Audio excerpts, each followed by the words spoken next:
The board's lawyer silently slid the resignation letter across the table while Diane Mercer watched with a cold smile, knowing I had no choice.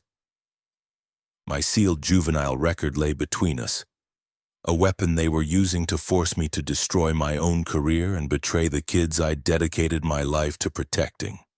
Before we continue and find out how it all began, please subscribe and leave a like. We'd truly love to read your comments below. The email arrived at 4:47 p.m. on a Thursday, and I knew immediately it wasn't meant for me. The subject line read, FYI, background check complete, and the sender was someone I'd never heard of, a name that didn't match anyone in our small nonprofit's database. I stared at the screen in my cramped office at the Community Resource Center, watching the cursor blink against the white background. My hand hovered over the mouse and I should have deleted it. I should have marked it as spam and moved on with my day. Instead, I clicked. The attachment opened to reveal a document I recognized too well. My sealed juvenile record, the one that was supposed to be expunged, the one that existed in a courthouse basement in Pennsylvania and nowhere else. Except now, it was here, in a PDF, formatted like an official report. Someone had requested this. Someone had paid for it. Someone in this building knew about the girl I used to be, the girl who spent 16 months in a juvenile detention center for a crime she didn't plan but couldn't escape. I closed the file and sat very still, listening to the sound of my own breathing. The phone on my desk rang and I jumped. It was Marissa from the front desk, her voice bright and efficient. Hey Claire, don't forget the board meeting tonight at 7. Sandra wants everyone there early for setup.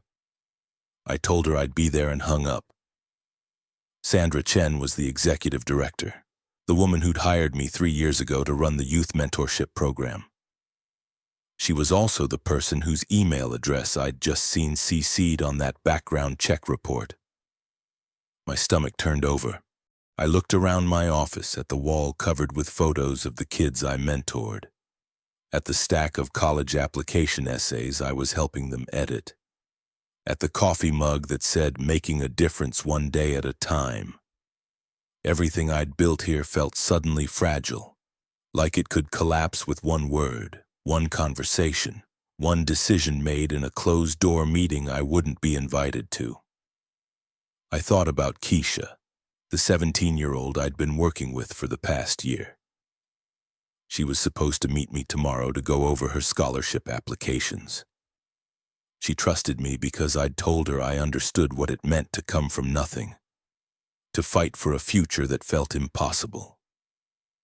I'd never told her why I understood. Now someone else might tell her for me.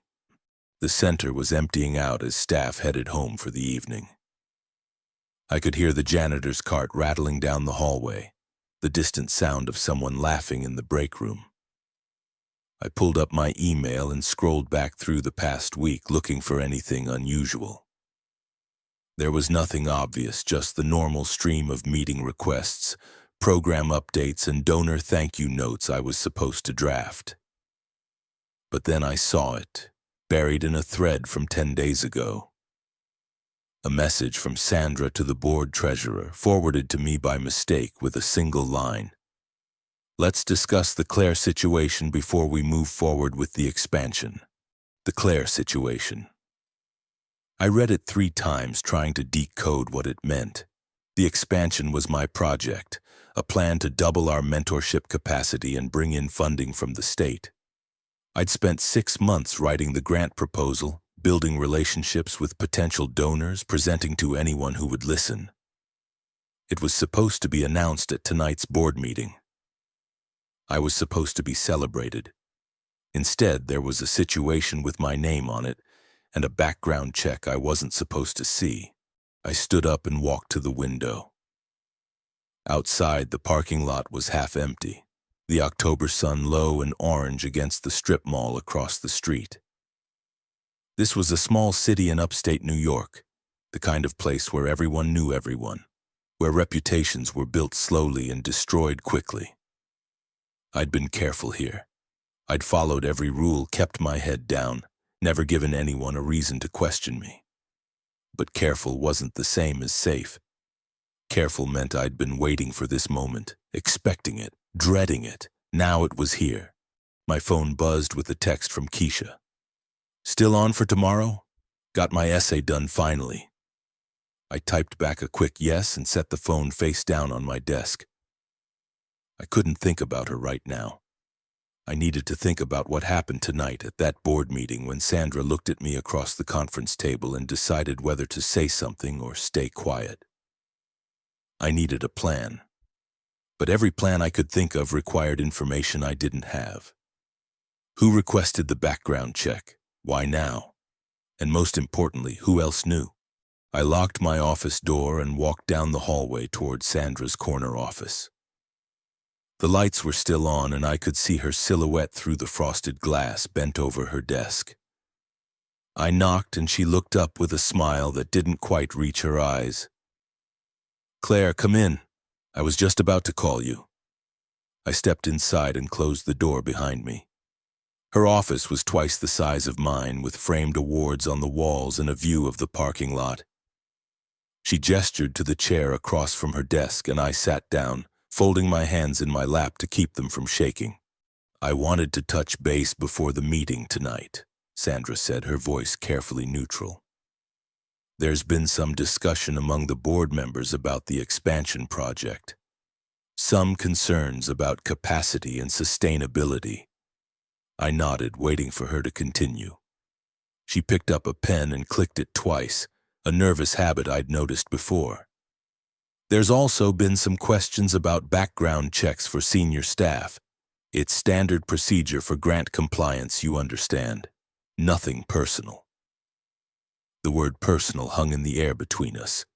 I kept my face blank and asked if there was anything specific I needed to prepare for the meeting. She said no. Just be ready to answer questions about the program outcomes. I left her office and went to the bathroom, locking myself in a stall. My hands were shaking now and I pressed them against my knees to steady myself. Standard procedure, grant compliance.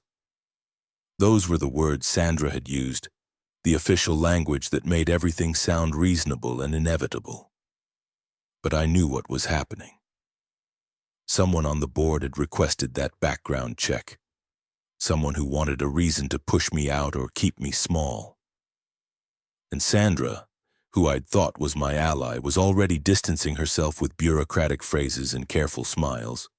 The board meeting started at 7, but I arrived at 6:30 to help set up. The conference room was on the second floor, a long, narrow space with a table that seated 12 and windows overlooking the street. I arranged chairs and set out water bottles while 2 board members trickled in, making small talk about traffic and the weather.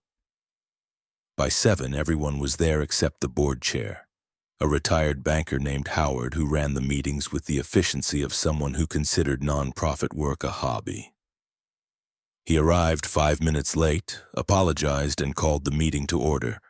The agenda moved through the usual items: financial reports, program updates, donor acknowledgments. I gave my presentation on the mentorship program, showing slides with statistics about college enrollment rates and participant satisfaction scores. The board members nodded and asked polite questions. Howard thanked me for my work. Then Sandra stood up and said there was one more item to discuss before we moved to the expansion proposal. She looked at me and I knew what was coming. "We need to address some concerns that have been raised about staff background screening procedures," she said, "specifically ensuring that all senior staff meet the standards required for state funding eligibility." Howard cleared his throat and opened a folder in front of him. "Claire, this isn't about your performance. Your work here has been exemplary. But as we pursue larger grants and state contracts, we need to ensure that everyone in a leadership position meets certain criteria. That includes a clean background check with no disqualifying offenses." I asked what qualified as disqualifying, and he listed them: violent crimes, theft, fraud, anything involving minors. I waited for him to mention juvenile records, but he didn't. Instead, he said the board had voted to implement a new policy requiring updated background checks for all staff working directly with youth. The policy would take effect immediately. I looked around the table. Most of the board members were avoiding eye contact, staring at their papers or their phones. Only one person was looking at me directly, a woman named Diane Mercer who ran a local law firm and had joined the board 6 months ago. She had a small smile on her face, the kind of smile that said she knew exactly what she was doing. I asked if my current background check wasn't sufficient, since I'd been screened when I was hired 3 years ago. Sandra said that was before the new grant requirements and everyone would need to go through the process again. It was just a formality. The meeting ended 20 minutes later. The expansion proposal was tabled pending completion of the new background checks. I gathered my materials and walked out without saying goodbye. In the parking lot, I sat in my car and stared at the dashboard. The juvenile record was supposed to be sealed. That meant it couldn't be accessed by private employers, couldn't be used against me unless I was applying for certain government positions or working with vulnerable populations. But sealed wasn't the same as erased, and someone, probably Diane Mercer, had found a way to access it. Now it was a weapon waiting to be used. I drove home to my apartment on the edge of town, a one-bedroom place above a dry cleaner that smelled like chemicals and steam. I made tea and sat at my kitchen table, staring at my laptop. I pulled up everything I could find about Diane Mercer, her law firm, her clients, her social media profiles. She specialized in employment law and municipal contracts. She sat on 3 other nonprofit boards. She had a son in college and a husband who owned a construction company. There was nothing obviously sinister, nothing that explained why she would target me. But the timing was too convenient. She joined the board right around the time I started pushing for the expansion. And now, suddenly, there were concerns about my background. My phone rang. It was Keisha calling instead of texting, which meant something was wrong. I answered, and she was crying. "Miss Claire, I need to talk to you. Can I come over?" I told her no, not tonight, but I could meet her tomorrow at the center. She said it couldn't wait. It was about her mom and a fight they'd had, and she didn't know where else to go. I closed my eyes and felt the weight of it settle on my shoulders. This was why I couldn't walk away. This was why the background check and the board meeting and Diane Mercer's smile all mattered. Because Keisha needed me, and there were a dozen other kids like her who needed me. And if I lost this job, I lost the ability to help them. I told Keisha to meet me at the diner on Main Street in 20 minutes. I grabbed my coat and keys and headed back out into the night. The diner was mostly empty, just a few late-night regulars nursing coffee at the counter. Keisha was in a booth by the window, still wearing her school hoodie, her eyes red and swollen. I slid in across from her and waited for her to talk. She told me about the fight, about her mom's boyfriend and the things he'd said, about how she couldn't stay in that house anymore but had nowhere else to go. I listened and asked questions and helped her think through her options. By the time we left, she had a plan. Stay with a friend for the weekend, talk to the school counselor on Monday, give her mom some space to cool down. Walking back to my car, I thought about how easy it was to help someone else's crisis while ignoring my own. Keisha trusted me because I was stable, reliable, an adult who had her life together. If she knew the truth, if she found out about the detention center and the sealed record and the fact that I was barely holding on, would she still trust me? Or would she see me the way the board did, as someone with a past that disqualified her from the present? The new background check paperwork arrived in my mailbox at the center on Monday morning. It was a thick envelope with the state seal on the corner, the kind of official document that demanded attention. I opened it at my desk and read through the requirements. Fingerprinting at an approved facility, disclosure of all previous names and addresses, authorization to access sealed records for employment purposes. That last line made my throat tight. Sealed records weren't supposed to be accessible for private employment, but apparently when state funding was involved, the rules changed. I had 2 weeks to complete the process. I called the fingerprinting office and made an appointment for Wednesday. Then I pulled up the state regulations on background checks for youth services providers and read every word. The disqualifying offenses were listed in sections, categorized by severity and time elapsed. Juvenile records fell into a gray area. If the offense would have been a felony as an adult, and if it involved violence or vulnerable populations, it could be grounds for denial even if it was sealed. My offense was assault. I'd been 15, caught up in a fight I didn't start but couldn't talk my way out of. The other girl had ended up with a broken nose and a concussion. I'd ended up in detention for 16 months because I had priors for shoplifting and truancy. Because my public defender was overworked and inexperienced. Because the judge decided I needed to learn consequences.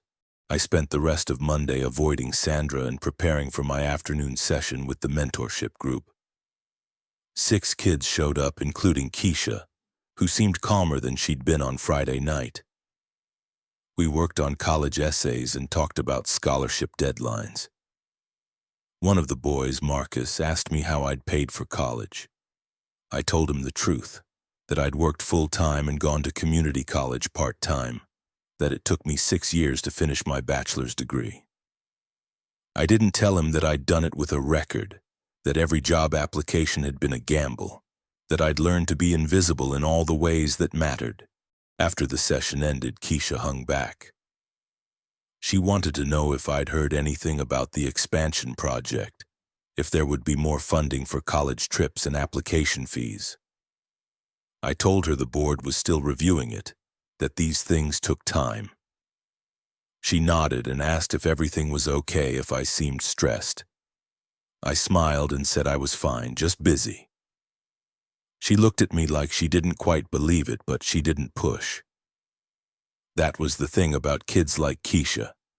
They'd learn to read adults, to sense when something was wrong, even if no one said it out loud. Tuesday morning, I got called into Sandra's office. She was sitting behind her desk with her hands folded, her expression carefully composed. "Claire, I wanted to check in about the background check. Have you started the process?" I told her I had an appointment on Wednesday. She nodded and said that was good, that the board was eager to move forward with the expansion once everything was cleared.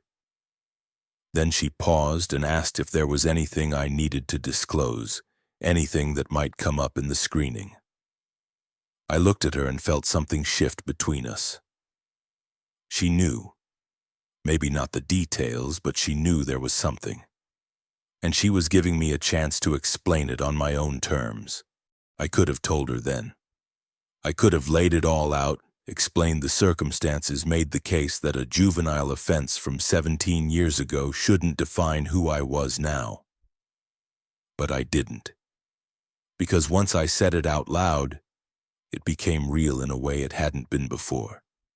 It became a narrative she would have to decide whether to believe, a story she would have to defend to the board. And I didn't trust her enough to do that. So I said no, there was nothing, and I'd get the paperwork completed as soon as possible. She looked at me for a long moment, then nodded and said she was here if I needed anything. Wednesday afternoon, I drove to the fingerprinting office in a strip mall 20 minutes away. The waiting room was full of people who looked as uncomfortable as I felt. A woman in scrubs who kept checking her phone, a young guy in a suit who tapped his foot impatiently, an older man with a beard who stared at the wall. When my name was called, I followed a technician to a small room with a computer and a scanner. She took my fingerprints efficiently, asked me to verify my information, and said the results would be sent to my employer within 7 to 10 business days. I asked what happened if there were issues, and she said I'd be contacted by the state licensing board. Her tone was neutral, professional, completely unhelpful. I left the office and sat in my car trying to calculate timelines. 10 business days meant 2 weeks, which meant the results would come back right around the time the board was scheduled to vote on the expansion. If my record showed up, if it was flagged as disqualifying, the board would have to decide what to do. They could waive the requirement and keep me on. They could move me to a non-youth-facing role, or they could terminate me for failing to meet employment standards. I knew which option Diane Mercer would push for. That evening, I did something I hadn't done in years. I called my old public defender, the woman who'd represented me when I was 15. Her name was Ruth Ackerman, and I'd found her contact information online, listed at a legal aid office in Philadelphia. I didn't expect her to remember me. It had been 17 years and hundreds of cases ago.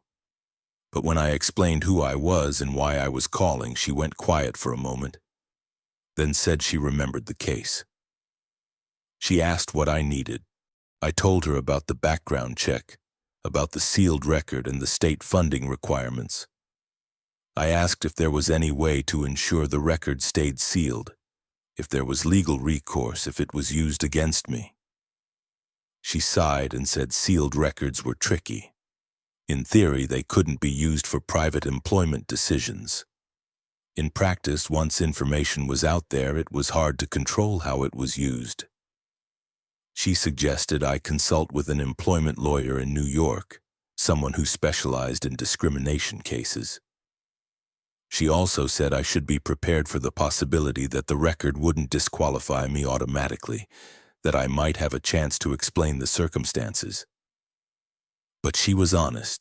Juvenile records involving violence were hard to defend, especially in youth services. I thanked her and hung up. Then I sat on my couch and stared at the ceiling, thinking about all the ways this could go wrong. The best-case scenario was that the record stayed sealed and nothing changed. The worst-case scenario was that it came out, I lost my job, and Keisha and the other kids lost someone who actually understood what they were going through. In between was a range of possibilities that all involved me having to justify my past to people who'd never had to justify theirs. Thursday morning, I came into the office early and found Diane Mercer waiting in the lobby. She was dressed in a sharp navy suit, her hair pulled back in a tight bun, her expression pleasant but cold. She asked if we could talk privately, and I led her to my office. She closed the door behind us and got straight to the point. "Claire, I think we should discuss your background check before it becomes an issue for the board." I asked what she meant, and she smiled that small, knowing smile. "I did some research when you were hired. Standard due diligence for anyone working with vulnerable populations. Your record is sealed, but it's not invisible. And once the state runs their check, it's going to come up." I kept my face neutral and asked why she was telling me this. She leaned back in the chair and crossed her legs. "Because I think you should resign before it becomes a problem. You've done good work here, and I don't want to see you embarrassed or forced out. If you leave voluntarily, we can frame it as you pursuing other opportunities. No questions, no drama, everyone wins." I asked what happened if I didn't resign. She shrugged. "Then the board will have to make a decision about whether to keep you on despite your record, and I can't promise they'll make the choice you want." I told her I'd think about it and asked her to leave. She stood up, smoothed her skirt, and said she'd need an answer by Monday. After she left, I sat at my desk and felt rage build in my chest. This was never about grant compliance or state regulations. This was about Diane Mercer wanting me gone, and she'd found the leverage to make it happen. I didn't know why she'd targeted me, whether it was personal or political or just convenient. But it didn't matter. She had the power, and I didn't. Friday afternoon, I met with Keisha to review her scholarship applications. She'd finished 3 essays and needed help with a 4th, a personal statement about overcoming adversity. She wrote about her mom's addiction, about raising her younger brother, about staying focused on school when everything around her was chaos. It was raw and honest and exactly the kind of story admissions officers wanted to read. I helped her tighten the language and structure the narrative. When we finished, she asked if I thought she had a chance at the big scholarships, the full rides that would let her go away to school. I told her yes, absolutely, she had more than a chance. She looked at me with those serious brown eyes and said, "You always believe in me, Miss Claire, even when I don't believe in myself." I told her that was my job, and she laughed and said it was more than that. "You see me, you know, like the real me, not just the poor kid from the bad neighborhood." I felt something crack inside my chest. This was why I couldn't walk away. This was why Diane Mercer's ultimatum felt like being backed into a corner with no exits. Because Keisha needed someone who saw her, and I was that person, and if I left, who would replace me? That weekend, I called an employment lawyer whose name Ruth Ackerman had given me. Her name was Patricia Flores, and she practiced in Albany. I explained the situation over the phone, and she listened without interrupting. When I finished, she asked how much documentation I had about the background check request and Diane Mercer's involvement. I said not much, just the email I'd accidentally received and the conversation in her office. She said that wasn't enough for a legal case, but it might be enough for leverage. She suggested I document everything going forward, record any conversations if New York law allowed it, and prepare for the possibility that I'd need to negotiate. Monday morning came too fast. I arrived at the office and found an email from Diane waiting in my inbox. "Have you made a decision about our conversation? The board meeting is Thursday, and I'd like to give them an update." I stared at the screen and felt the weight of the choice pressing down on me. I could resign and protect whatever was left of my reputation. Or I could stay and fight, knowing that the fight would be public and messy and might end with me losing anyway. Neither option felt like winning. I spent Monday afternoon researching Diane Mercer more thoroughly. I went through public records, court filings, business registrations. I found her law firm's client list and cross-referenced it with local government contracts. And that's when I saw it. Her firm represented the construction company bidding on the new youth center expansion. The same expansion I'd been pushing for, the one that would bring in state funding and require new facilities. If I was forced out and the project stalled, her husband's company would lose the contract. But if she could position herself as the one who saved the project by ensuring compliance with state regulations, her firm would benefit. This wasn't about my record. This was about money and control.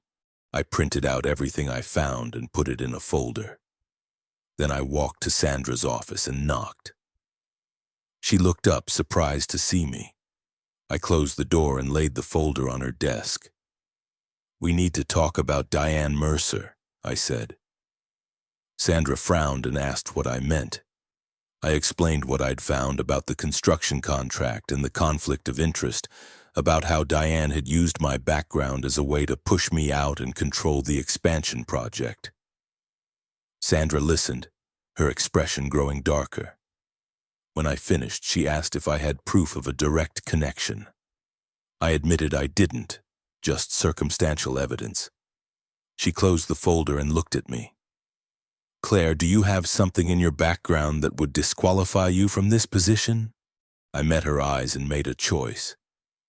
"Yes, a sealed juvenile record for assault. I was 15. I served my time and it was expunged, but Diane found out and she's using it to force me out." Sandra was quiet for a long moment. Then she said, "Why didn't you tell me this before?" I said because I didn't think it mattered, because it was supposed to be sealed, because I'd built a life after it and didn't want to be defined by it. She nodded slowly and asked if the offense involved minors or vulnerable populations. I said no, it was a fight with another teenager. She asked if I'd been convicted of anything since. I said no. She picked up the folder and said she'd look into the conflict of interest issue, but I needed to be prepared for the board to find out about my record regardless. Tuesday and Wednesday passed in a blur of preparation. I drafted a statement explaining my juvenile record, outlining the circumstances and emphasizing the 17 years I'd spent building a career in youth services with no incidents. I gathered letters of recommendation from former supervisors, testimonials from parents of kids I'd mentored, data showing the success rates of my programs. I built a case for why my past didn't disqualify me from my present. But I knew it might not be enough. I knew that once the board saw that word, assault, everything else might disappear. Thursday evening, the board meeting started at 7. I wasn't invited to attend, which meant they were discussing me without me there to defend myself. I sat in my office and waited, staring at my phone, listening to the muffled voices through the walls. At 8:30, Sandra came to find me. Her face was unreadable. She said the board wanted to speak with me. I followed her to the conference room. The board members were seated around the table, their expressions ranging from uncomfortable to sympathetic to hostile. Diane Mercer sat at the far end, her hands folded, her face calm. Howard, the board chair, asked me to sit down. He said they'd received the preliminary results of my background check and there were some concerns they needed to address. He asked me to explain the circumstances of my juvenile record. I delivered the statement I'd prepared, speaking clearly and calmly, explaining what happened when I was 15, how I'd served my time, how I'd rebuilt my life. I talked about the work I'd done here, the kids I'd helped, the programs I'd built. I said I understood their concerns but asked them to judge me on who I was now, not who I'd been as a teenager. When I finished, the room was silent. Then Diane spoke. "Claire, no one is questioning your dedication, but the state regulations are clear. We can't risk our funding over this." Howard asked if there were any questions from other board members. One woman asked if I'd ever had any incidents with the kids I worked with. I said no, never. Another asked if I'd disclosed this when I was hired. I said I hadn't because the record was sealed and I wasn't legally required to. The board went into executive session, which meant I had to leave. I waited in my office for another hour. Finally, Sandra came back. She looked exhausted. "They voted to keep you on," she said. "But there are conditions. You can't work directly with minors anymore. You'll move to an administrative role, overseeing program development and grant writing, and you'll need to complete an additional compliance training." I asked what happened to the mentorship program, who would run it. She said they'd hire someone new, someone without a record. I asked about the expansion. She said it was approved, pending final contract negotiations. I didn't ask if Diane's husband's company got the bid. I already knew the answer. The administrative role started the following Monday. My new office was smaller, tucked in the back hallway near the supply closet with no window and fluorescent lighting that hummed constantly. Sandra said it was temporary until they could reorganize the space, but we both knew it was permanent. I spent my first day moving boxes of files, setting up my computer, and avoiding everyone's eyes. The news had spread quickly. By Tuesday morning, every staff member knew I'd been demoted, even if they didn't know why. I could feel their curiosity and pity in equal measure whenever I passed them in the hallway. Keisha found me on Tuesday afternoon.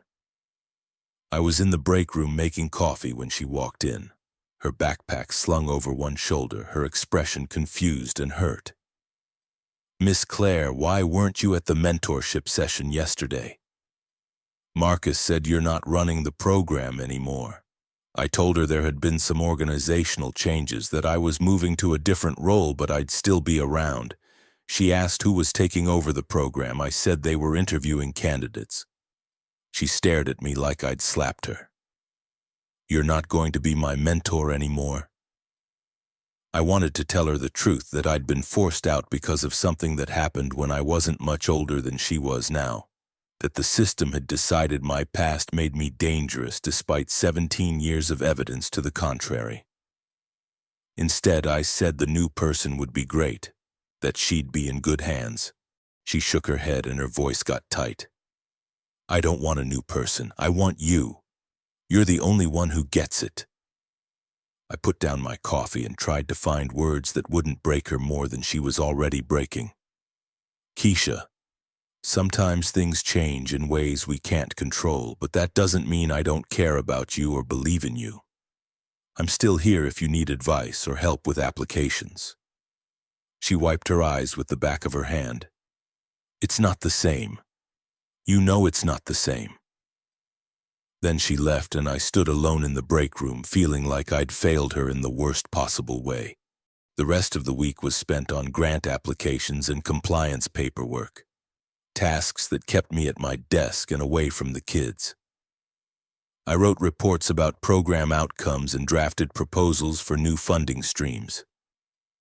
It was important work, necessary work, but it felt hollow. Every time I heard voices in the hallway, the sound of teenagers laughing or arguing, I felt the absence of what I'd lost. On Thursday, Sandra sent me the job posting for the new mentorship coordinator. She asked me to review it and provide input on qualifications. I read through the requirements: bachelor's degree in social work or related field, experience with at-risk youth, clean background check. That last line was bolded. I sent back my comments without mentioning it. Friday afternoon, I was finishing a grant budget when my phone rang. It was a number I didn't recognize, a local area code. I answered, and a woman's voice asked if I was Claire Donnelly. I said yes. She identified herself as a reporter from the local newspaper, the Courier Express. She said she was writing a story about the Community Resource Center's expansion project and had some questions about my role. I asked how she got my number. She said it was public information, that she'd been looking into the center's leadership structure and noticed I'd recently been reassigned. She wanted to know if it was connected to concerns about staff qualifications. I felt my pulse spike. This was Diane Mercer's doing. She'd leaked the story, probably fed the reporter just enough information to make me look questionable without directly naming my offense. I told the reporter I had no comment and hung up. Then I called Sandra. She answered on the first ring and I explained what just happened. She was quiet for a moment, then said, "I'll handle it. Don't talk to any reporters." I asked if she knew who contacted the press. She said she had suspicions but no proof. We both knew she meant Diane. The article came out online Sunday night. It was carefully worded, avoiding direct accusations but implying plenty. It described the center's expansion plans and the increased scrutiny of staff backgrounds. It mentioned that I'd been reassigned from direct youth work to an administrative position following updated screening procedures. It quoted an unnamed board member saying the organization took its responsibility to protect vulnerable populations seriously. The comments section filled up quickly with speculation. Some people defended me, saying I'd done good work and deserved privacy. Others said if there was smoke, there was fire, and organizations like ours couldn't afford to take risks with children. Monday morning, I arrived at the office to find Sandra waiting for me. Her face was grim. The board held an emergency call last night. There's pressure to cut ties completely. Donors are concerned about the publicity, and the state liaison wants assurances that our staff meet all requirements. I asked what she told them. She said she'd reminded them that I'd been cleared to continue in a non-youth-facing role, that I'd been an exemplary employee, that pushing me out now would look like they were bowing to public pressure instead of following their own policies. But she also said I needed to keep a low profile, avoid any contact with the press, and understand that my position was precarious. I went to my office and closed the door. My email inbox was full of messages. Some were supportive, from coworkers and former colleagues who'd worked with me over the years. Others were hostile, from people I didn't know, saying I didn't belong in youth services, that people like me couldn't be trusted. I deleted the hostile ones without reading them fully, but they left a residue, a feeling of being watched and judged by strangers who knew nothing about me except a headline and an implication. Tuesday afternoon, Keisha showed up at the center unannounced. She'd been marked absent from school that day, and when the front desk staff called her emergency contact, no one answered. She came to my office and asked if we could talk. I said I wasn't supposed to do one-on-one sessions with students anymore, but she said she didn't care about rules, she needed help. I looked at her exhausted face, the way her hands were shaking, and I let her in. I closed the door and asked what was going on. She said her mom's boyfriend had moved in permanently, and the situation at home was getting worse. He was controlling, jealous, and sometimes violent. Her mom defended him, said Keisha was overreacting. Keisha had tried staying with friends, but that wasn't sustainable. She was thinking about dropping out of school, getting a full-time job, finding her own place. I listened and felt my chest tighten. This was the exact scenario I'd worked to prevent, the moment when a kid with potential gave up because the system failed them. I asked if she'd talked to the new mentorship coordinator. She said she'd met with him once, but he didn't understand. He just gave her pamphlets about domestic violence hotlines and told her to talk to a school counselor. I knew what I was supposed to do. I was supposed to refer her to the appropriate channels, document the conversation, and step back. But sitting there, watching her fall apart, I couldn't do it. I asked if she'd consider staying with a family member, even temporarily. She said her grandmother lived 2 hours away, but she'd have to switch schools and leave her brother behind. I asked about emergency housing programs. She said she'd looked into it, but the waiting lists were months long. We talked through options for another hour, and by the end she had a plan. Talk to her school counselor about temporary housing resources, reach out to her grandmother as a backup, and keep her grades up so she didn't lose her scholarship opportunities. It wasn't perfect, but it was something. After she left, I sat in my office and stared at the wall. I'd just violated the board's directive by meeting with her alone. If anyone found out, it would give them grounds to terminate me. But I couldn't regret it. Keisha needed help, and I was qualified to provide it regardless of what happened when I was 15. The rule that separated me from the kids wasn't about protecting them. It was about protecting the organization from liability, about creating distance between their mission and anything that might complicate the narrative. Wednesday morning, I received an email from Howard, the board chair. He wanted to meet with me that afternoon to discuss my future with the organization. I knew what that meant. I spent the morning preparing, gathering documentation of my work, evidence of the conflict of interest I'd identified with Diane Mercer. Anything that might give me leverage. At 3 o'clock, I walked to the conference room where Howard was waiting with Sandra and one other board member I didn't recognize, a woman introduced as the board's legal counsel. Howard started by thanking me for my service and acknowledging the difficult position we were all in. Then he said the board had decided it would be best for everyone if I resigned. They were prepared to offer a severance package, 3 months of salary, continuation of health insurance, and a neutral reference. In exchange, I'd sign a non-disparagement agreement and waive any potential legal claims. The legal counsel pushed a folder across the table. Inside was the resignation letter, already drafted with a blank space for my signature. I asked what would happen if I didn't resign. Howard said they'd have no choice but to terminate me for violating the conditions of my employment. I asked what violation he meant. The legal counsel spoke up. "We've been informed that you met privately with a minor yesterday in violation of the board's directive." I felt cold. Someone had reported me. Either Keisha had told someone or someone had seen her leave my office. I asked if I could see the complaint. The council said it was an internal matter and declined to provide details. I looked at Sandra, who was staring at her hands. I asked if she agreed with this. She said softly that she thought I'd done incredible work, but the board's decision was final.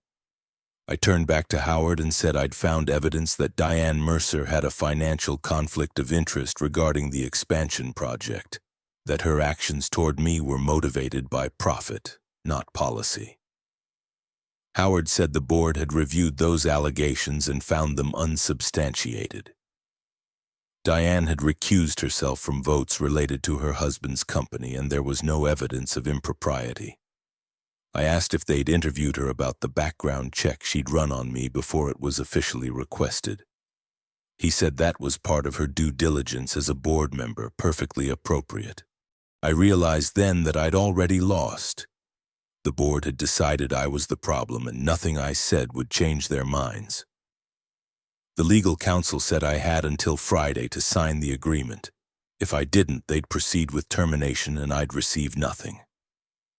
I took the folder and left. That evening I called Patricia Flores, the employment lawyer. I explained what happened and asked if I had a case for wrongful termination. She said maybe, but it would be difficult to prove. The board had given me an opportunity to stay in a modified role, and I'd violated the terms. Even if Diane Mercer's motives were questionable, the board could argue they acted in good faith to protect the organization. A lawsuit would be expensive, time-consuming, and publicly messy. She asked what I wanted to achieve. I said I wanted my job back, or at least I wanted Diane Mercer held accountable. She said those were two different goals and I needed to decide which one mattered more.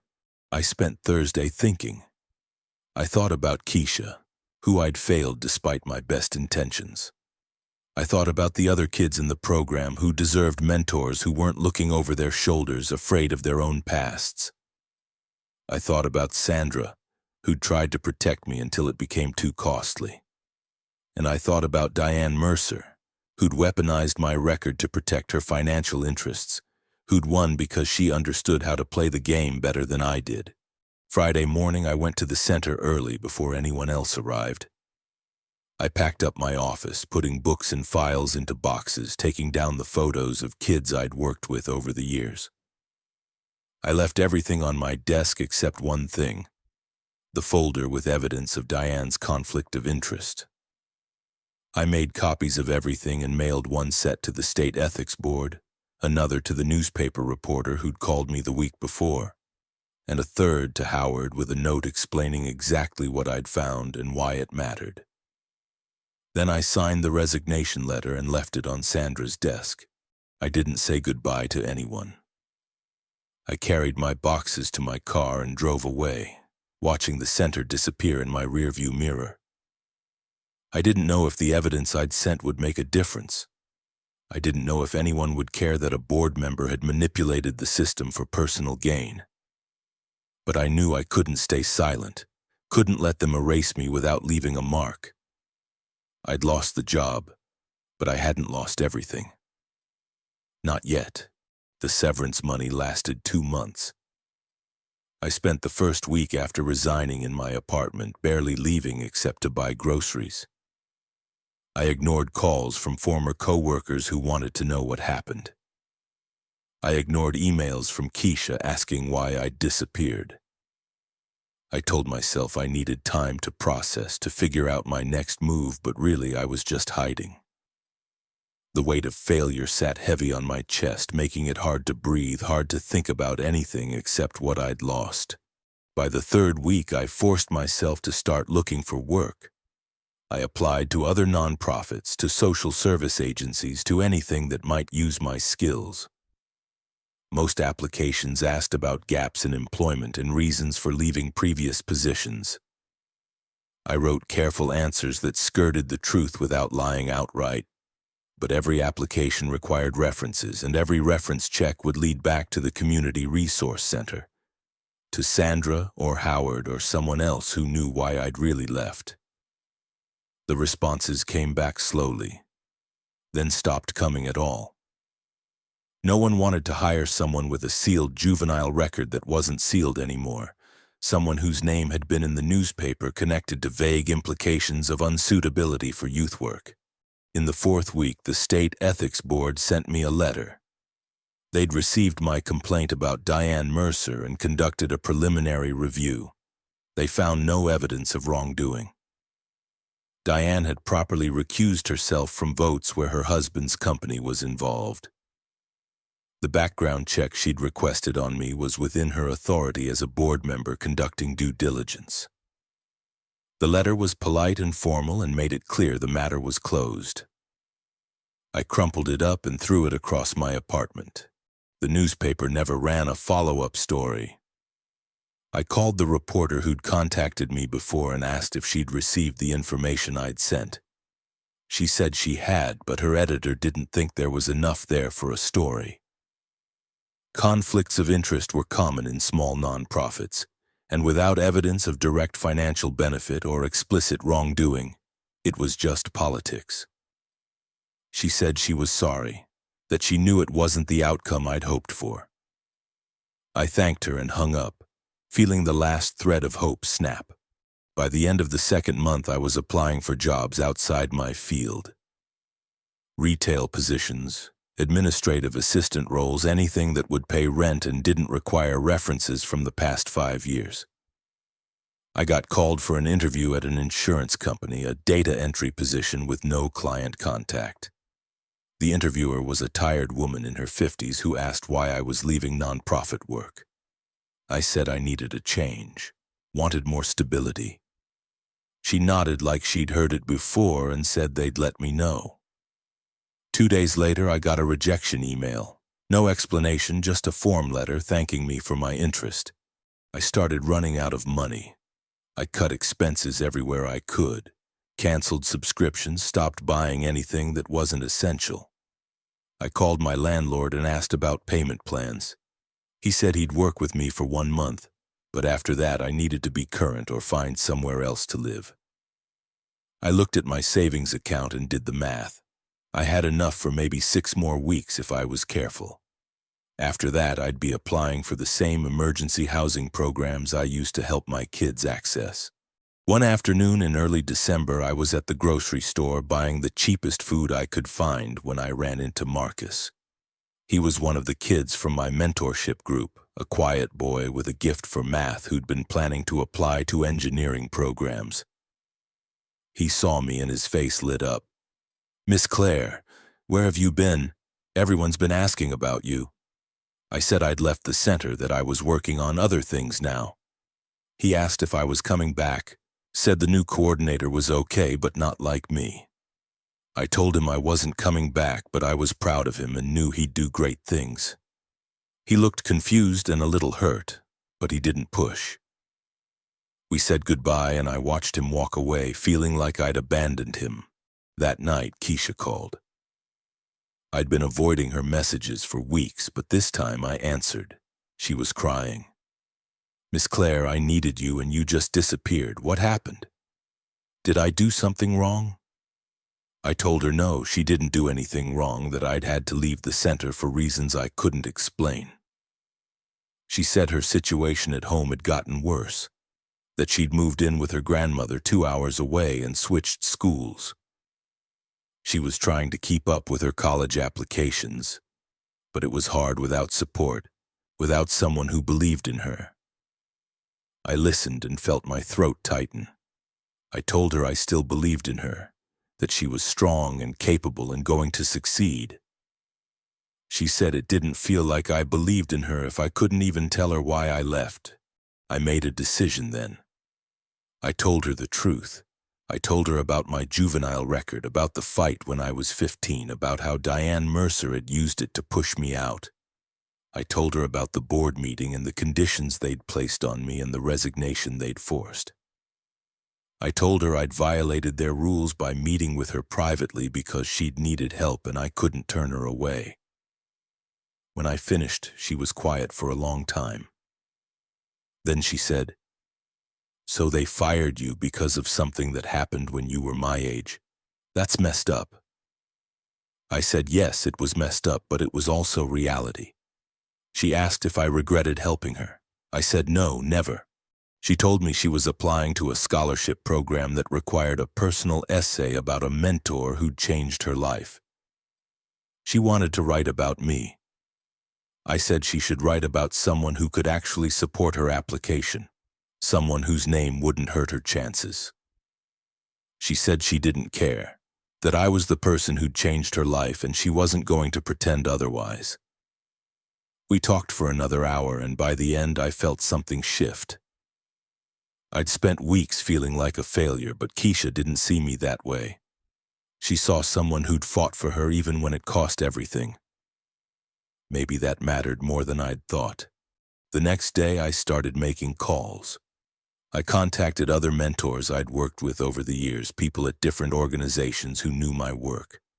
I asked if they were hiring, if they knew of openings, if they'd be willing to serve as references despite what had happened. Most of them were sympathetic but couldn't help. Budgets were tight, positions were filled, and the publicity around my departure had made me radioactive. But one person, a woman named Angela who ran a youth program in Albany, said she might have something. It was part-time, grant-funded, focused on college access for first-generation students. It didn't involve direct mentorship, just workshop facilitation and resource coordination. The pay was terrible, but it was something. I drove to Albany for an interview the following week. Angela was in her 60s, a former social worker who'd been in the field for 40 years. She asked me directly about my record, about what happened at the Community Resource Center, about why she should take a chance on me when others wouldn't. I told her the truth, all of it, including the parts that made me look weak and desperate. She listened without judgment, then said, "I've made mistakes too. Different mistakes, but mistakes. What matters is whether you learned from them and whether you can still do the work." She offered me the position on the spot. 20 hours a week, minimum wage, no benefits. I accepted. The job started in January. I moved to a cheaper apartment in Albany, a studio in an old building with thin walls and unreliable heat. I spent my days running workshops on financial aid applications and essay writing. The kids were hungry for information, for someone who would take them seriously and not talk down to them.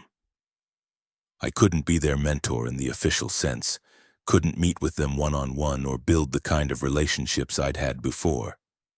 But I could teach them skills, point them toward resources, show them that college was possible even when everything felt impossible. In February, I got an email from Sandra. She said she'd been thinking about me, wondering how I was doing. She told me the expansion project had moved forward, that Diane's husband's company had gotten the construction contract, and that the new mentorship coordinator was struggling to connect with the kids. She said she wished things had turned out differently, that she'd tried to protect me but hadn't been strong enough to stand up to the board. She asked if I'd be willing to consult on program development, paid work that wouldn't involve direct contact with minors. I read the email 3 times, then deleted it. I didn't need her guilt or her pity. In March, Keisha sent me a copy of her scholarship essay. It was titled "The Mentor Who Saw Me," and it described our work together, the conversations we'd had, the way I'd believed in her when no one else did. It mentioned my resignation and the circumstances around it, framing it as an injustice rather than a disqualification. She wrote that my past didn't define my ability to help others, that in fact it made me better at the work because I understood what it meant to be judged and dismissed. The essay was powerful and risky, the kind of thing that could either win her a scholarship or get her application thrown out. I called her and told her I was honored, but she needed to be prepared for the possibility that it might hurt her chances. She said she'd thought about it and decided it was worth the risk.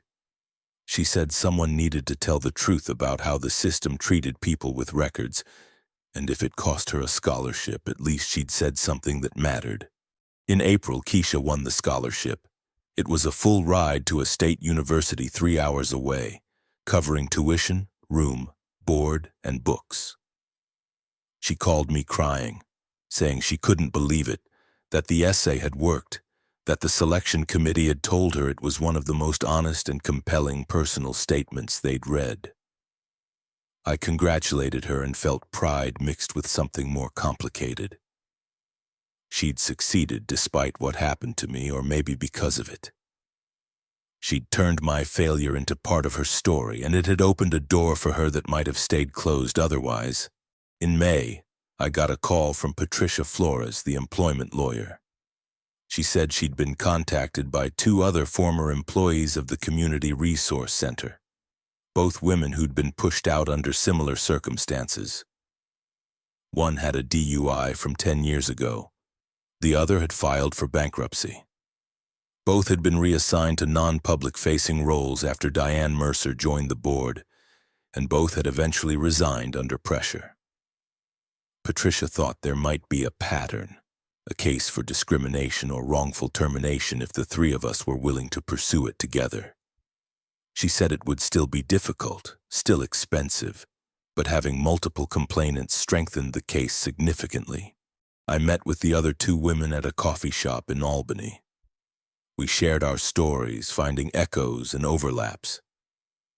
Diane had targeted each of us for different reasons, but the pattern was the same. Find something in the background, use it as leverage, push us out to consolidate control. We talked about whether it was worth fighting, whether we had the energy and resources to go up against a board with lawyers and money. One woman said she just wanted to move on, to forget it ever happened. The other said she wanted accountability even if she never got her job back. I said I didn't know what I wanted anymore except to make sure no one else went through what we had. We decided to file a complaint with the State Labor Board, alleging a pattern of discriminatory practices. It wasn't a lawsuit, just a formal complaint that would trigger an investigation. We knew it might not lead anywhere, that the board had covered their tracks well. But it was something, a record that couldn't be ignored or erased. We filed the complaint in June and the waiting began. Summer passed slowly. I kept working at the college access program, kept running workshops, kept helping kids navigate systems that weren't designed for them. Angela offered me a full-time position in August, still grant-funded but with benefits and a small raise. I accepted and started to feel something like stability for the first time in months. It wasn't the work I'd done before, wasn't the depth of connection I'd had with kids like Keisha. But it was meaningful, and it was mine, and no one could take it away because of something that happened when I was 15. In September, the State Labor Board completed their investigation. They found insufficient evidence to support our claims of discrimination. The board had documented legitimate reasons for each of our departures, and without direct proof of Diane's motives, the pattern we'd identified wasn't enough. The report acknowledged that the center's background check policies had been inconsistently applied and recommended clearer guidelines going forward. It was a small acknowledgement buried in bureaucratic language, but it was something. The other women and I talked about appealing, but we were all exhausted. We'd said what needed to be said, and now we needed to move forward. In October, I saw Diane Mercer at a conference in Albany. She was on a panel about nonprofit governance, speaking about the importance of due diligence and accountability. I stood in the back of the room and watched her present herself as an advocate for vulnerable populations, as someone who'd made tough decisions to protect children. When the panel ended, she saw me. Our eyes met across the room, and for a moment neither of us moved. Then she turned and walked away, disappearing into the crowd. I let her go. I didn't have the energy to confront her, and I knew it wouldn't change anything. She'd won the battle, protected her interests, and moved on. But I was still here, still doing the work, and that had to count for something. Keisha started college in late August. She called me on her first day, nervous and excited, describing her dorm room and her roommate and the orientation schedule. She said she'd told her resident advisor about me, about how I'd been her mentor and helped her get there. She said the RA had asked if I'd be willing to come speak to their first-generation student group sometime. I said maybe, that I'd think about it. After we hung up, I sat on my apartment balcony and watched the sun set over the city. I thought about all the ways the past year had broken me and rebuilt me into something different. I thought about the kids I'd helped and the ones I couldn't help anymore. I thought about Diane Mercer and Sandra and the board members who decided my past mattered more than my present. I'd lost my job and my reputation. I'd been forced to start over in a new city with less money and fewer opportunities. But I was still here, still fighting, still believing that people deserved second chances even when the system refused to give them. Keisha was in college because I'd refused to let the rules stop me from helping her. Marcus and the other kids had seen what it meant to fight for something even when you lost. And somewhere, maybe another person with a record was watching and learning that they didn't have to be defined by their worst moment. It wasn't the ending I'd wanted. There was no vindication, no public apology, no restoration of what I'd lost. But it was an ending I could live with. I'd survived, and I'd made sure my story wasn't the only version that got told. In a world that wanted to erase people like me, that was its own kind of victory. Small, imperfect, but mine. I picked up my phone and texted Keisha back. "I'd be honored to speak to your group. Let me know when." Then I went inside, made dinner, and started planning for tomorrow. Because that's what you do when the system tries to break you. You keep going, you keep showing up, you keep fighting for the kids who need someone to believe in them, even when no one believes in you.